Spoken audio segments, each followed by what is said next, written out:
Welcome back to Sunday Live. Our top stories about flooding across the country. Yeah. Tweets coming in so thick and so fast. AAK Ndongo says, the small drainage channels are clogged with litter. We are throwing trash all over the place. We are part of the problem. Absolutely. Right? Totally agree with that one. Yep, 100%. Keep your tweets coming at Koinangeja. At Vicky Rubet Jerry. As Citizen TV Kenya, the hashtag as always is Sunday Live. We're going to go to our feature of the day.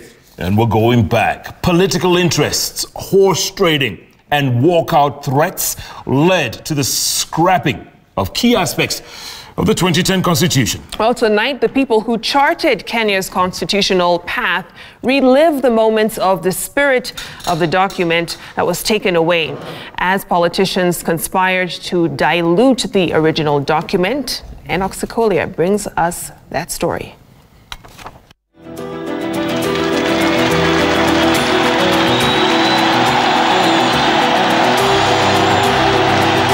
Behind the scenes in Kenya's path to the 2010 Constitution, clandestine political deals were in full gear. Sometimes you'd be standing between the devil and the deep blue sea. So you are either jumping into deep blue sea or you're in the embrace of the devil, between a hard place and an impossible space.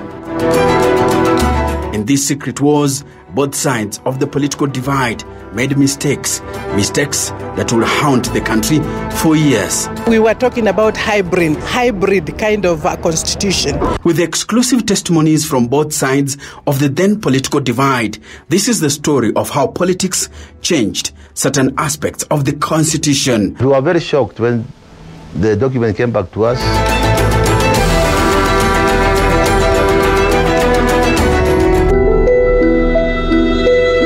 Wednesday, 27th November in Nairobi, the administrative and business center of Kenya.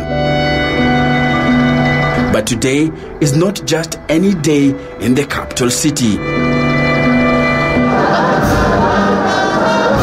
At the Bomas of Kenya, the president has arrived and will soon unveil the Building Bridges Initiative Task Force report, a blueprint to Kenya's quest for a constitutional amendment following a high-level political deal that ended the post-2017 election standoff. Kenya makao yetu ni nchi ya kupendeza, kamwe hatutaiacha. The document meant to heal decades-old political grievances and historical injustices. But even before the unveiling, calls for a resistance to making the BBI recommendations a tool for the powerful were made. Kuna ulafi katika wanasiasa. There's a lot of dishonesty. What we say, we don't mean it. This is the beginning of a new Kenya. And the BBI report is now well and truly at the center of the country's perennial political quarrels. Deadlock, division and despair, a wholesale mistrust of the country's entire political class. If we are going to build a honest Kenya going forward, Your Excellency, we must be able to put our views on the ground. It starts, Your Excellency, with who mobilized the people who came to this podium. Because if this podium is going to be used to lecture other people and give other people views, we must, Your Excellency, come out and speak our voices. This document is success, so everybody wants to be the father of this document. That's why you are seeing emotions coming up and people talking like this. As the country scrambles for answers on how Kenya got itself into this political mess, is there something that was overlooked?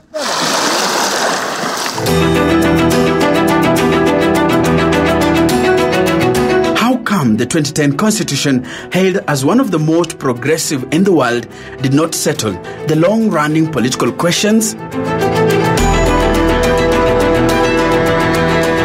Did something happen as this document was being made that short-circuited the dream for a constitution for all? This is the story of what happened, told through the voices of the men and women who were at the center of the process. Because we all members of parliament decided and said, let's agree. Do we want a complete presidential system or a complete parliamentary system? And that single decision has brought us to the difficulties we have in this country today. How many of you will be there? Nzamba Kitonga was the chairman of the committee of experts that drafted the 2010 constitution.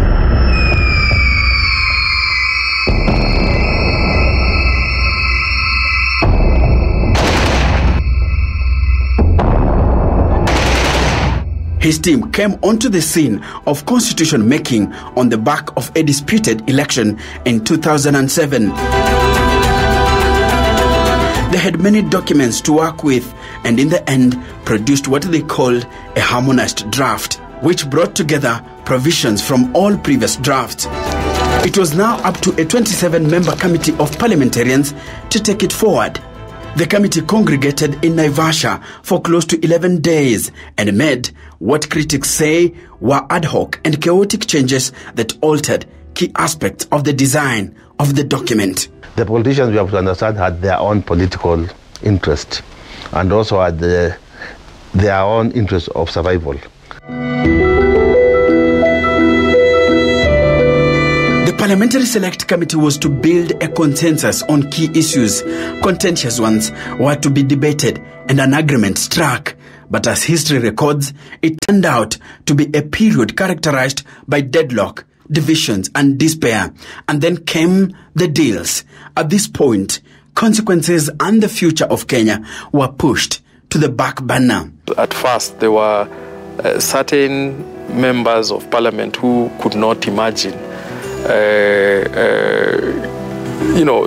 this constitutional issue beyond their immediate interests and the position they held in parliament at that time. The harmonized draft constitution given to the MPs had benefited from previous recommendations made in the 2003 to 2005 constitutional period. They include the Bomas draft itself, its weaker version, the Kilifi draft, and the so-called Wako draft that had been rejected at the 2005 referendum. We came up with what has been described as a hybrid system of governance in terms of the executive, where we had a state president who was a head of state, commander-in-chief of the defense forces, heading security issues in the country and also foreign affairs issues.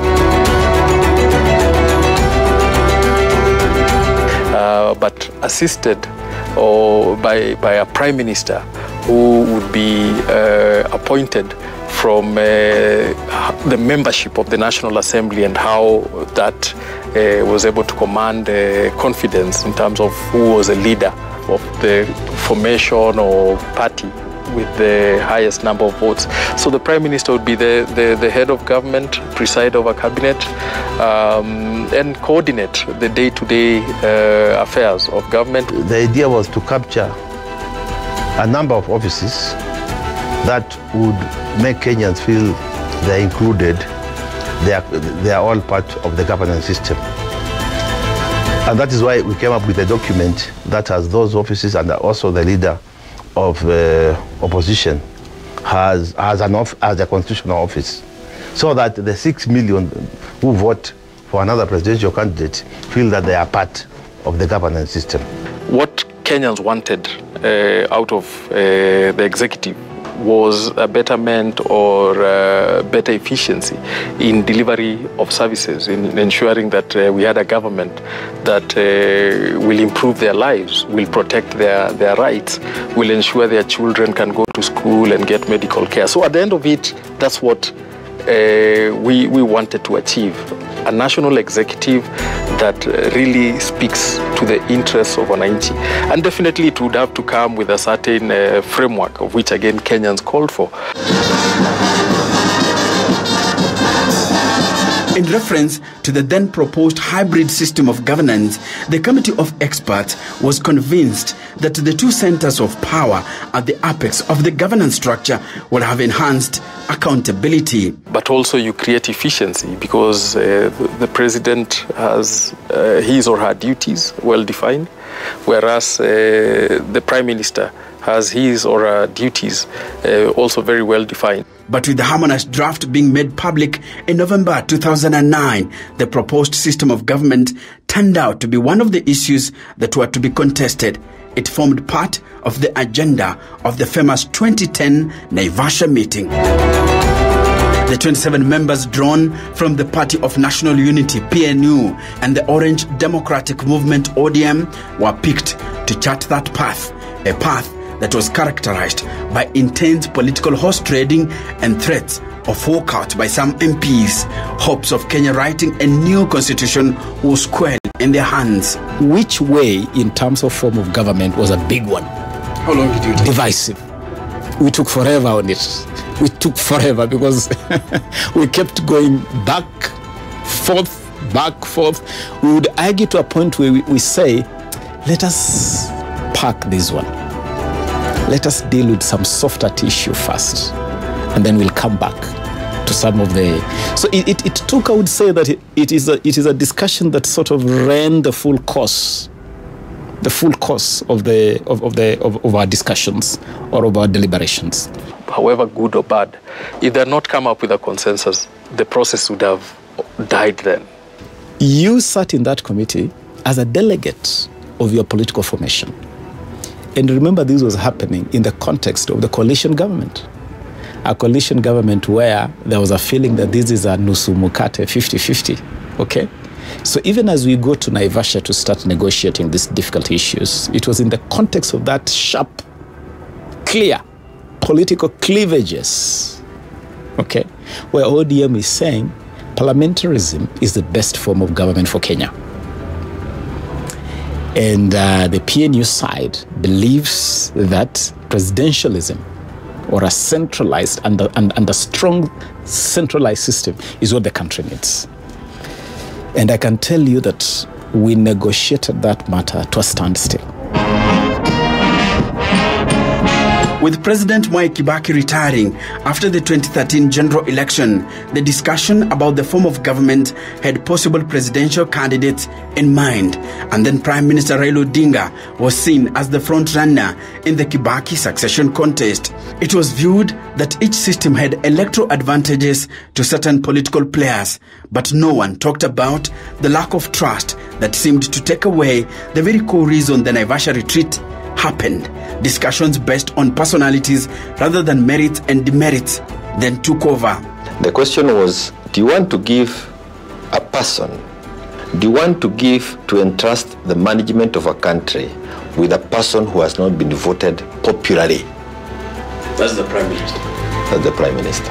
Because ideally, the Prime Minister that we had in mind was a Prime Minister who runs the government and is the one in charge of the government. And then you have a president who sits at State House and sleeps, wakes up in State House, and really a ceremonial one. Yet, the ceremonial one is the one who was voted for by Kenyans. And the one in charge is the one that was voted for by a few in Parliament.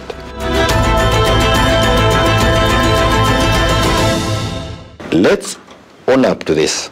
That time of negotiating, everybody was seeing the Prime Minister is going to be Prime Minister Raila Amolo Odinga. And the President is going to be Mwai Kibaki. I can't give these powers to Mwai Kibaki. He's already been a bad one. I can't allow Raila this kind of powers.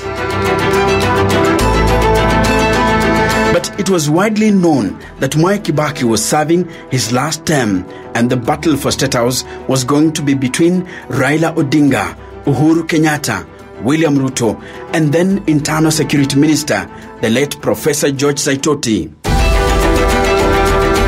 Safari hii hatuwezi kufanya makosa, tupitishe katiba ndio tuanze kubadilisha Kenya, iwe ni Kenya ambayo tutaweza kujivunia sisi wote. Mara hii tunataka tukirudi kwa debe, tuambie nyinyi mseme ndio, ili katiba mpya ipatikane. It was the first place Ruto alliance came into fore, though in a silent tone. Ruto had been picked by ODM to push its agenda in the discussions. ODM party leader Raila Odinga was a strong proponent of a parliamentary system with a powerful prime minister. According to media reports then, William Ruto and a few ODM members shifted bears to support a pure presidential system that was being rooted for by Mwai Kibaki's PNU. Hii maneno ya ufisadi imetokea Kenya, maneno ya uongozi kuwa duni, ni kwa sababu tunachanganya waziri ni mtu mmoja na pia ni mbunge. You can also see that it has also produced quite a bit of exclusivity. You can actually see like the executive is removed from the people and they are struggling every time to look relevant to what people are saying. And unless the president himself comes down and the deputy comes down, the government, the executive is completely removed from the people, from the Kenyans. And that is one major drawback for the system that we have. Of course also, when it comes to the issues of oversight, those of us in parliament, are now there now, and we are now in and were there in the other system can tell you that when it comes to oversighting, it's more effective to oversight cabinet ministers or even cabinet secretaries when they are in parliament as opposed to when they are outside.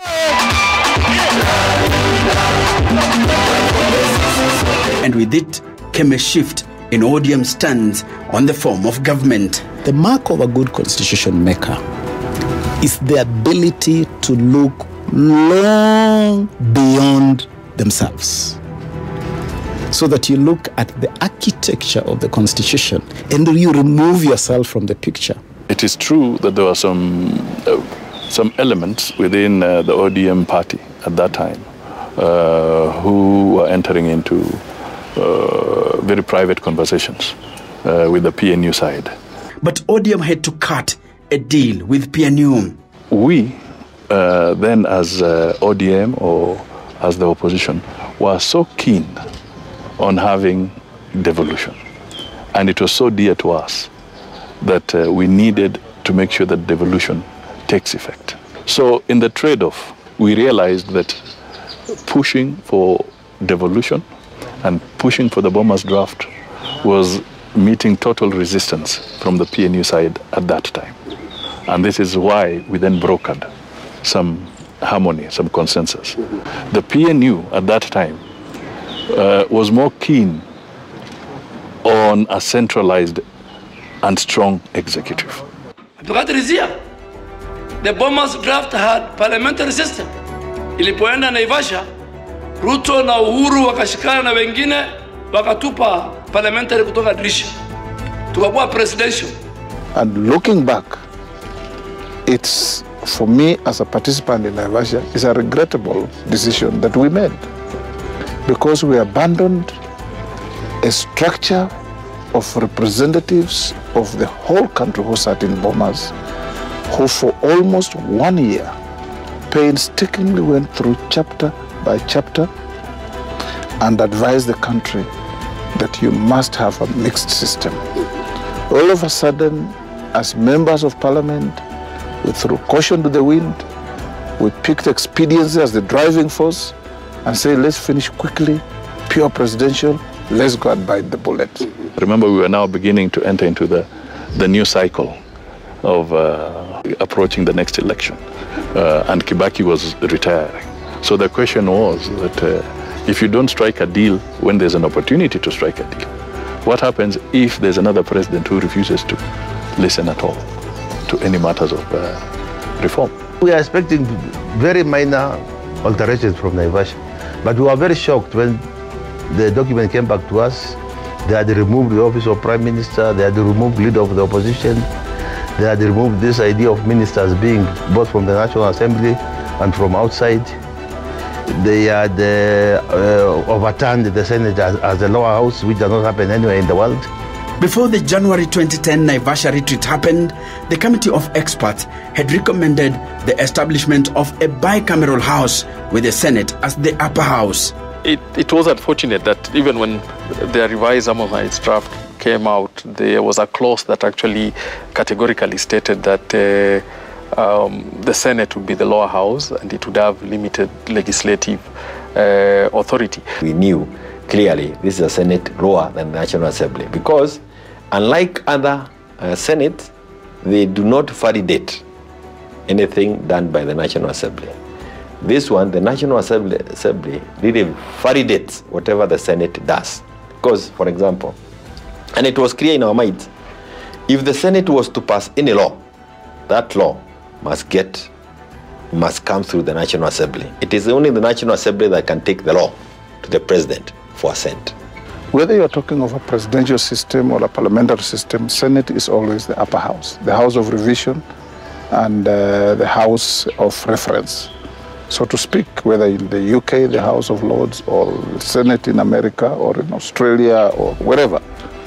Now, a thinking cropped up in Naivasha from, again, extremist elements that we wanted to reduce the Senate to a house of chiefs. Others wanted it to be called a house of elders, and so on, and completely missed the point of a bicameral system and ended up with the difficulties we're having. There are interests that clouded certain judgments. For instance, the whole conundrum that continued to afflict Parliament today, the dichotomy between the National Assembly and the Senate, is a result of the myopia expressed at that time by people not realizing that you are not making a constitution to protect the current members of Parliament. You are making a constitution to give Kenya a good Parliament, a good House of Representation. And so the question of which is the upper house, because it must be answered, it should have been answered, was left silent. When in all jurisdictions, everywhere you have a bicameral architecture of Parliament, the Senate normally would be positioned as a higher house. In fact, I can tell you, if the Senate was structured to be a Senate in the true sense of the word, we wouldn't even be having this problem of division of revenue, because the bill would be passed in the National Assembly, comes to the Senate will restructure it as the case may be, and send it on to assent. There will be no ping pong that we are seeing today. And there will be no way in which bills can originate from either house. Bills must always originate from the lower house to the upper house, then to assent. At first, there were certain members of Parliament who could not imagine this constitutional issue beyond their immediate interests and the position they held in Parliament at that time. Placing the Senate as a lower house was a shocker to the Nzamba Kitonga-led committee of experts. When the document came back to us, we were really not to tamper with the consensus as it was. And yes, we were in that big dilemma. The Parliamentary Select Committee was only supposed to look at the contentious issues and create consensus around that. But it went through the entire document, and as Kenyans would remember the mood then, Kenyans were angry because there is so much that was tweaked and tampered with that was beyond the mandate of the Select Committee. And there were things they said, okay, you can tamper and ensure that things read and flow well, but there are things you shouldn't touch at all. If you touch that, you are breaking the consensus, you are unraveling or opening the proverbial Pandora's box, which you didn't want to. That time, there was no Senate. All those people who were at Naivasha were members of the then National Assembly. They did not foresee that some of them would end up at the Senate. It is now that they're in the Senate that they're realizing that they made mistakes. Despite the shortcomings of the Naivasha retreat, most stakeholders believe that the consensus played a key role to achieving a document that had eluded the country for many years. And with the release of the BBI report, many analysts see it as an attempt to get back to the document that preceded the Naivasha meeting. But with the place of the Senate not still sorted and many provisions seen as weak, the next few weeks could well see many heated conversation on how to bring back the spirit of a document that cost so many Kenyans so much. Enoch Sikolia, Citizen TV, Nairobi.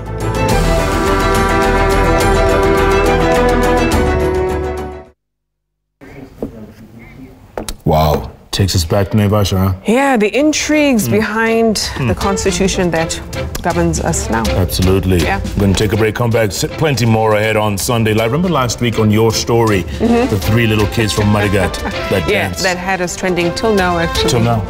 But guess what? We've raised 100,000 shillings for them so far. Wow. 100,000. Incredible. We're going to get it to the kids. And some shoes, thanks to Bata. And shoes as well. Yeah. We're going to make sure we give them a good Christmas. That's awesome, Jeff. Great story. Well in. Hello. In the meantime, coming up.